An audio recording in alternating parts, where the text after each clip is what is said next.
What if I told you that somewhere beneath the forests of Romania lies a treasure so massive that it could make the richest billionaires look poor? We're not talking about a chest of gold coins. We're talking about 2,200 tons of gold and 4,500 tons of silver.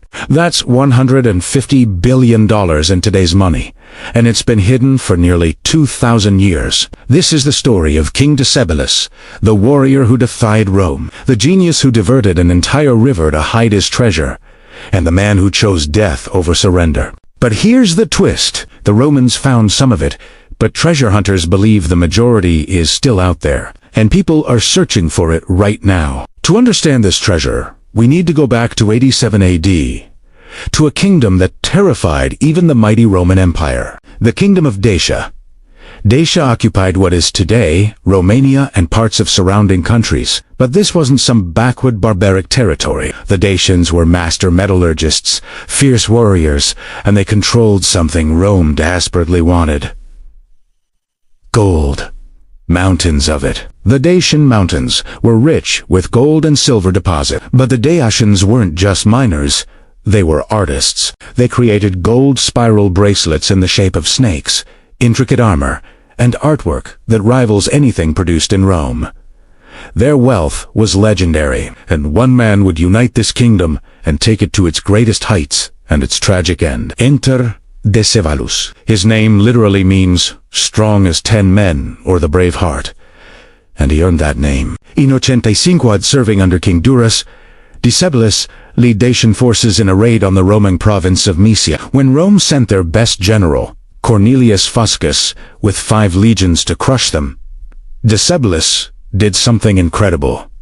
He destroyed them at a mountain pass called Tapai, known as the Iron Gates. Decebalus ambushed the Roman legions. Fuscus was killed. 2 entire legions, including the famous 5th Alaudae, were annihilated. This wasn't supposed to happen.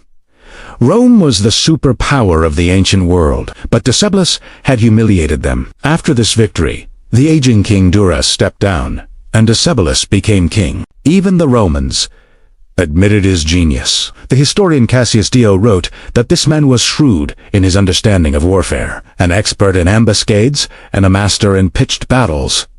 Emperor Domitian was forced to negotiate peace. But here's what's wild. Decebalus didn't just get peace, he got something almost unheard of. Rome agreed to pay Dacia annual subsidies. Think about that. The most powerful empire in the world was paying tribute to a so-called barbarian king. For about 15 years, Decebalus strengthened his kingdom. He built massive fortresses in the Carpathian Mountains. He recruited the best craftsmen. He stockpiled gold and silver. He was preparing because he knew this peace wouldn't last forever. In the year 98 AD, a new emperor ascended to the throne in Rome.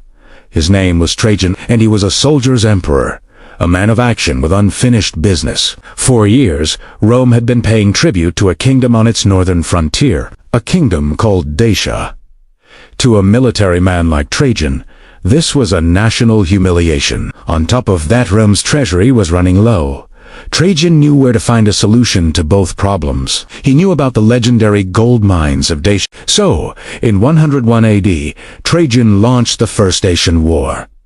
But this wasn't like previous campaigns. This time, Rome came prepared. Trajan himself, a rare sight for an emperor, led the army from the front. He brought his best legions, his most skilled engineers, and a strategy built on patience and overwhelming force. The Dacian king, Decebalus, was a brilliant and tenacious opponent. He fought with everything he had, using his deep knowledge of the mountainous terrain to launch devastating guerrilla attacks. His strategic genius caused the Romans immense trouble. But Decebalus was fighting against a superpower. Rome had seemingly unlimited resources and manpower. After 2 brutal years of fighting, in 102 AD, Decebalus was finally forced to surrender. Trajan, in a surprising move, offered what seemed like mercy. Decebalus was allowed to remain king of Dacia, but only as a client of Rome.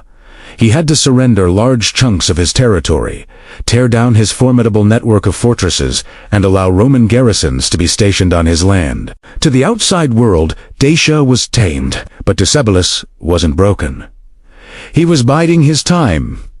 he was planning. For the next 3 years, Decebalus played the part of Rome's loyal subject perfectly. But behind this facade of compliance, a storm was brewing. Secretly, he was rebuilding his fortifications, stone by stone. He was giving refuge to Roman deserters, gathering intelligence. He was forging alliances with other tribes, Rome's enemies on other frontiers. And most critically, he was moving his treasure. Decebalus understood Trajan's true motive. This wasn't just about honor or territory. It was about gold, the legendary wealth of the Dacian kingdom. And Decebalus was determined to keep it out of Roman hands. In 105 AD, word of Decebalus's secret preparations reached Trajan in Rome. The emperor was furious. The trust had been broken.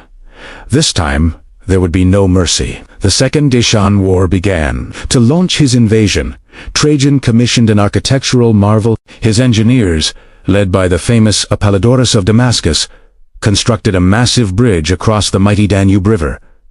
At over 1 kilometer long, it was the longest bridge in the ancient world, a staggering feat of engineering designed to send a clear message. Rome is here to stay. Trajan's army poured across this bridge into Dacia. Like a tidal wave, this wasn't going to be a limited campaign. This was total conquest. Trajan intended to make an example of Dacia, to show the entire world the price of defying Rome. The fighting that followed was savage.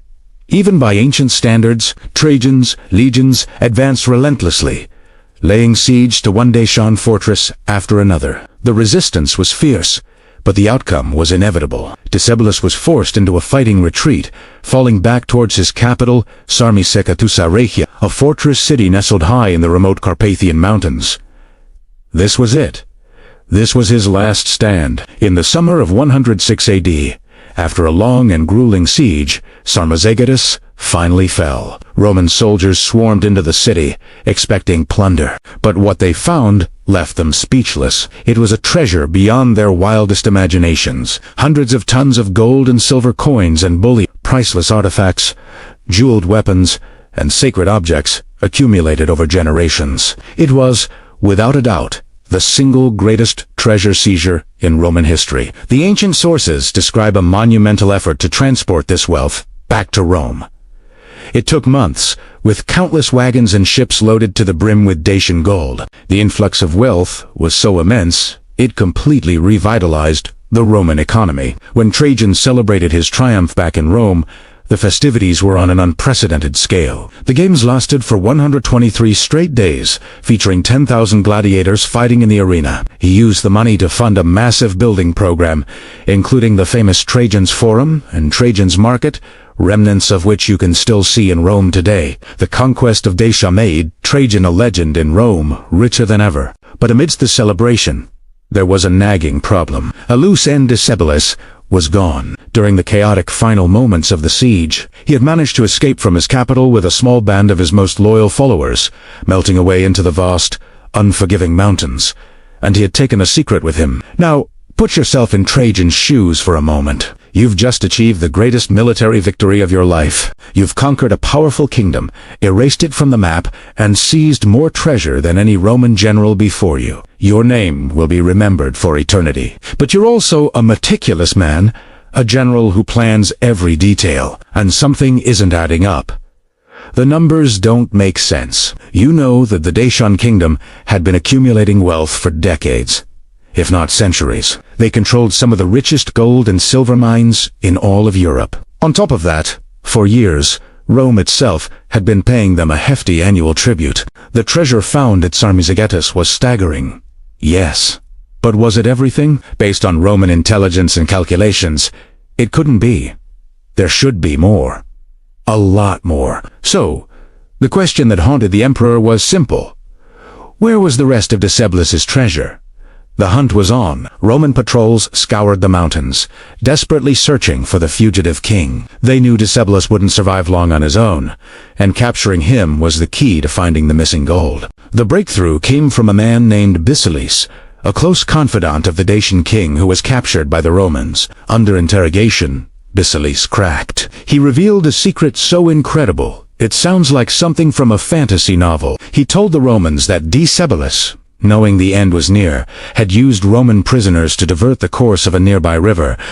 In the dry riverbed, his men dug a massive pit. Inside this chamber, they hid the bulk of the royal treasure, to true heart of Dacia's wealth. Once the treasure was secured, the river was redirected back to its original course, flowing over the secret chamber and hiding it perfectly from the world. To ensure the secret remained a secret, Decebalus then had all the prisoners who worked on the project executed. Guided by Decebalus, the Romans went to the Sargatia River. They once again diverted its waters, and there, in the riverbed, they found it. The second, even larger cache of treasure, the missing gold. It was an astonishing discovery that confirmed Trajan's suspicions, but the story doesn't end there. Decebalus was still at large. Roman cavalry, led by a commander named Tiberius Claudius Maximus, finally cornered the Dacian king. Decebalus, realizing there was no escape and refusing to be paraded in chains through the streets of Rome, made his final choice. Rather than face capture, he took his own life. The moment was so dramatic that it was immortalized in stone on Trajan's column, showing the Roman cavalryman reaching for Decebalus, just as the king ends his own life. Maximus cut off Decebalus's head and brought it back to Trajan as proof of his victory. The Dacian wars were over. Dacia was absorbed into the Roman Empire as a new province. Trajan's victory was absolute. He had found the gold, conquered the land, and eliminated his rival. But a legend persists. A legend that says that even with the two massive treasures they found, the Romans didn't get it all. That Decebalus, the clever strategist, had a third secret stash, a treasure of last resort, hidden so well that its location was known only to him. A treasure that remains lost to this day, still waiting somewhere in the mountains of modern-day Romania. Let's think about this logically. Decebalus told the Romans what he knew. But was he in on everything? Decebalus was a strategic genius. Would he really put all his eggs in one basket? Or would he have had multiple hiding spots? And remember, he killed the prisoners who did the hiding. That means the only people who knew the full extent of the treasure were Decebalus's inner circle. Maybe not even Decebalus knew everything. Fast forward to the 1990s. After communism fell in Romania, something interesting started happening. Locals began exploring the forests around Sarmizegetis Regia with metal detectors, and they started finding things. Between 1540 and 1759, around 700 kilograms of gold was discovered near the old Dacian capital. In the 19th century, even more was found, and people are still finding Dacian artifacts today. These aren't complete treasures. They're scattered finds, coins, small pieces of jewelry, but they prove something important. Not all of Decebalus's treasure was found by the Romans.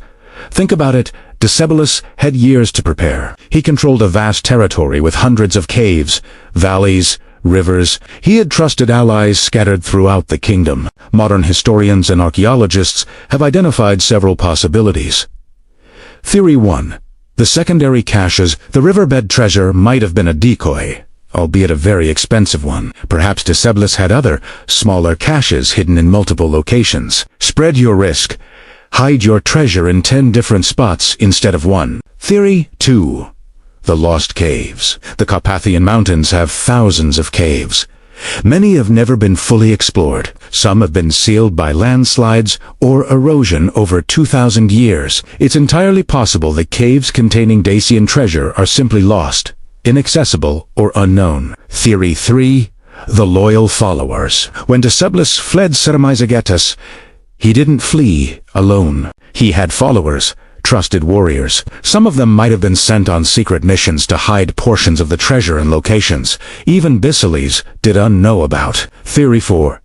The spiritual offering. Some historians believe parts of the treasure weren't meant to be hidden for later retrieval. They were offerings to the gods, particularly Zalmoxis, the Dacian god of death and resurrection. These might have been placed in sacred sites, never meant to be recovered.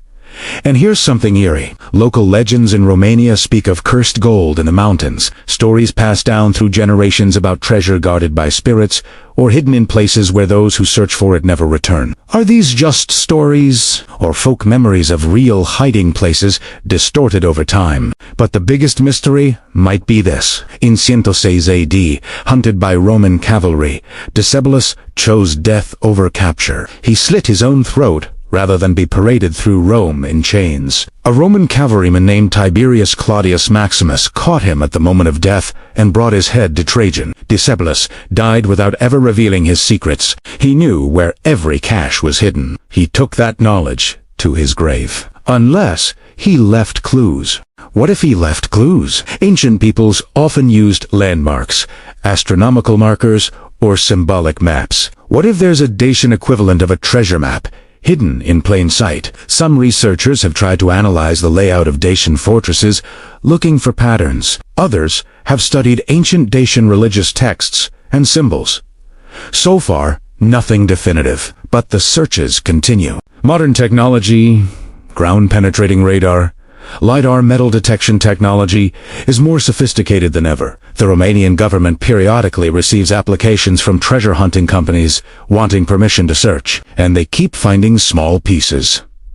A coin here, a bracelet fragment there. Each discovery reignites the question, is there still a major cache out there? A chamber full of gold, waiting beneath 2,000 years of earth and stone. Today, if you travel to the Danube River on the Romania-Serbia border, you'll see something extraordinary. A massive rock sculpture, 55 meters tall, carved into the cliff face. It's the face of Decebalus. Commissioned in the 1990s by Romanian businessman Isf Dragan, it took 12 sculptors 10 years to complete. Across the river, on the Serbian side, is the Tabula Traiana, an ancient Roman plaque commemorating Trajan's victory. So even today, 2,000 years later, Decebalus and Trajan still face each other across the Danube. The warrior and the emperor, the defiant and the conqueror.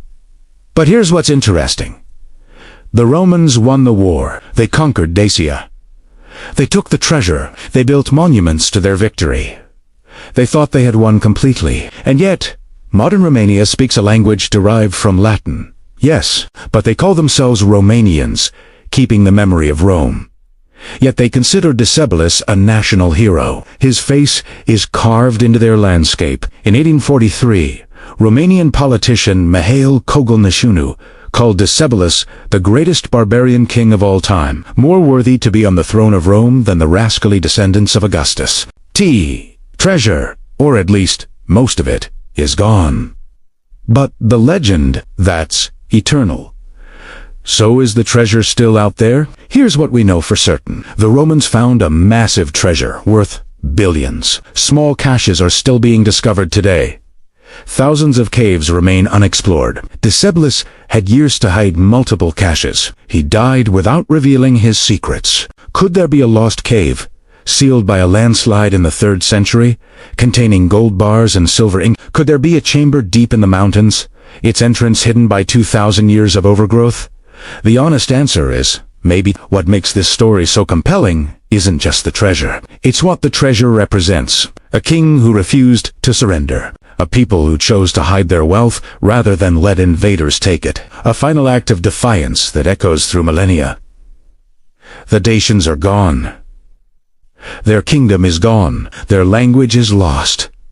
But their gold, that might still be sleeping beneath the Carpathian Mountains, waiting for someone lucky or smart enough to find it. $150 billion. Hidden by a genius, protected by 2,000 years of time. The treasure of Decebalus isn't just one of history's greatest mysteries. It's a reminder that some secrets are worth dying for, and some legends never die. The mountains keep their secrets, but maybe, just maybe, they won't keep them forever. So what do you think? Is the treasure still out there, or did the Romans get everything? If you enjoyed this story, make sure to subscribe for more incredible historical mysteries. Thanks for watching, and remember, fortune favors the bold, but it also favors the one who knows where to dig.